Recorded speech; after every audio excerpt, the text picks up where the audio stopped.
بہت سے دوست مختلف ممالک سے جو خطوط لکھتے ہیں ان میں بارہا یہ سوال کا اعادہ کیا جاتا ہے، یعنی تکرار سے بار بار مختلف دوستوں کی طرف سے یہ پوچھا جاتا ہے کہ عبادت میں مزہ پیدا کرنے کی کیا ترکیب ہے۔ سورہ فاتحہ میں در حقیقت تمام سوالات کا حل ہے اور کوئی بھی ایسی مشکل نہیں جسے یہ کشا نہ کر دے، اسی لیے اس کا نام فاتحہ رکھا گیا، یعنی چابی ہر چیز کو کھولنے والی۔ اگر آپ اس صورت پر غور کریں تو کوئی دنیا کا ایسا مسئلہ نہیں ہے جس کی کنجی اس میں آپ نہیں پائیں گے۔ مختصر تعارف اس کا یہ ہے کہ اسے ام الکتاب بھی کہا گیا ہے، یعنی قرآن کریم کی ماں ہے، اور بھی بہت سے اس کے نام ہیں۔ اس کی 7 آیات ہیں اور 7 ہی مضامین میں اس پر بحث کی گئی ہے، اور ہر انسان اپنی ہر نماز کی ہر رکعت میں اس کو ادا کرتا ہے۔ یہ وہ صورت جو ہر مسئلے کا حل اپنے اندر رکھتی ہے۔ تو سب سے پہلی بات جو سورہ فاتحہ ہمیں بتاتی ہے، جس کا سارے سورہ فاتحہ کے مضمون سے تعلق ہے، وہ حمد ہے۔ اگر حمد کا لفظ بغیر سوچے ادا کر دیا جائے تو باقی سارے مضامین خالی رہیں گے، کیونکہ حمد کا دروازہ وہ دروازہ ہے جس سے داخل ہو کر سورہ فاتحہ کے باقی مضامین سمجھ آتے ہیں اور ان میں رس بھرتا ہے۔ تو پہلی نصیحت تو یہ ہے کہ قرآن کریم میں سورہ فاتحہ جب پڑھتے ہیں تو لفظ الحمد پر ٹھہر کر غور تو کیا کریں کہ کیا کہہ رہے ہیں۔ سب تعریف، ہر قسم کی تعریف، مکمل تعریف خدا ہی کے لیے ہے۔ ایسا شخص جس کو نماز میں مزہ نہیں آتا، اس کے قبلے جدا ہوتے ہیں، اس کی لذت یابی کی راہیں الگ ہوتی ہیں۔ اس کے سامنے کوئی دوست ہوتا ہے، کوئی مطلوبہ چیز ہوتی ہے، کوئی اور ایسی طلب ہوتی ہے جس کے ساتھ اس نے اپنی حمد کو وابستہ کیا ہوتا ہے۔ بس لذت تو وہاں آتی ہے جہاں لذت کا قبلہ ہو۔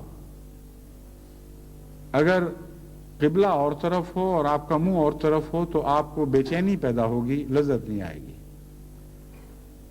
بس لفظ حمد پر غور کرنا بہت ضروری ہے، اور اس کا ایک آسان طریق یہ ہے کہ اپنی ذات کا تجزیہ کیا جائے، اور انصاف کے ساتھ اور تقوی کے ساتھ انسان پہلے یہ تو معلوم کرے کہ مجھے کون کون سی چیزیں اچھی لگتی ہیں، کون کون سی چیزیں ایسی ہیں جن سے مجھے پیار ہے۔ ان چیزوں کو اگر نماز کے ساتھ باندھ دیا جائے تو نماز بھی پیاری لگنے لگے گی۔ اس مضمون پر غور کرتے ہوئے حقیقت میں انسان کو بڑی وسیع نظر سے اپنی ساری زندگی اور اس کے مقاصد کا جائزہ لینا پڑے گا، اور وسیع نظر سے ہی نہیں بلکہ گہری نظر سے بھی۔ اور جب انسان اپنے حمد کے مقامات کا تعین کر لے کہ میرے نزدیک یہ چیز باعث حمد ہے، یہ چیز قابل حمد ہے، یہ چیز تعریف کے لائق ہے، تو اس وقت الحمدللہ کا ایک اور مضمون اس کے سامنے ابھرے گا۔ وہ جب غور کرے گا تو جو چیز بھی اس کو اچھی لگتی ہے، اس کو اچھا بنانے میں خدا کی تقدیر نے کام کیا ہے، اور خدا چاہے تو اسے اچھا رکھے گا، جب چاہے گا وہ اچھی نہیں رہے گی، اور اس کی اچھائی ذاتی نہیں اور دائمی نہیں۔ بعض دفعہ ایک چیز ایک خاص حالت میں اچھی لگتی ہے، اچھا نیا بنا ہوا گھر ہے، بہت ہی خوبصورت لگتا ہے، اس کے ساتھ انسان کی کبھی حمد وابستہ ہو جاتی ہے، لیکن 50 60 70 سال کے بعد جب اس کی چولیں ڈھیلی ہو جائیں، جب وہ جراثیم سے بھر جائے، ہر طرف اس کا رنگ اجڑ جائے، اس کا نقشہ بدلنے لگے، چیزیں ٹوٹ ٹوٹ کر گرنے لگیں، تو اسی گھر سے وحشت ہوگی۔ تو امر واقعہ یہ ہے کہ الحمدللہ کی ایک تفسیر ان چیزوں پر غور کرنے سے بھی آپ کے سامنے ابھرے گی۔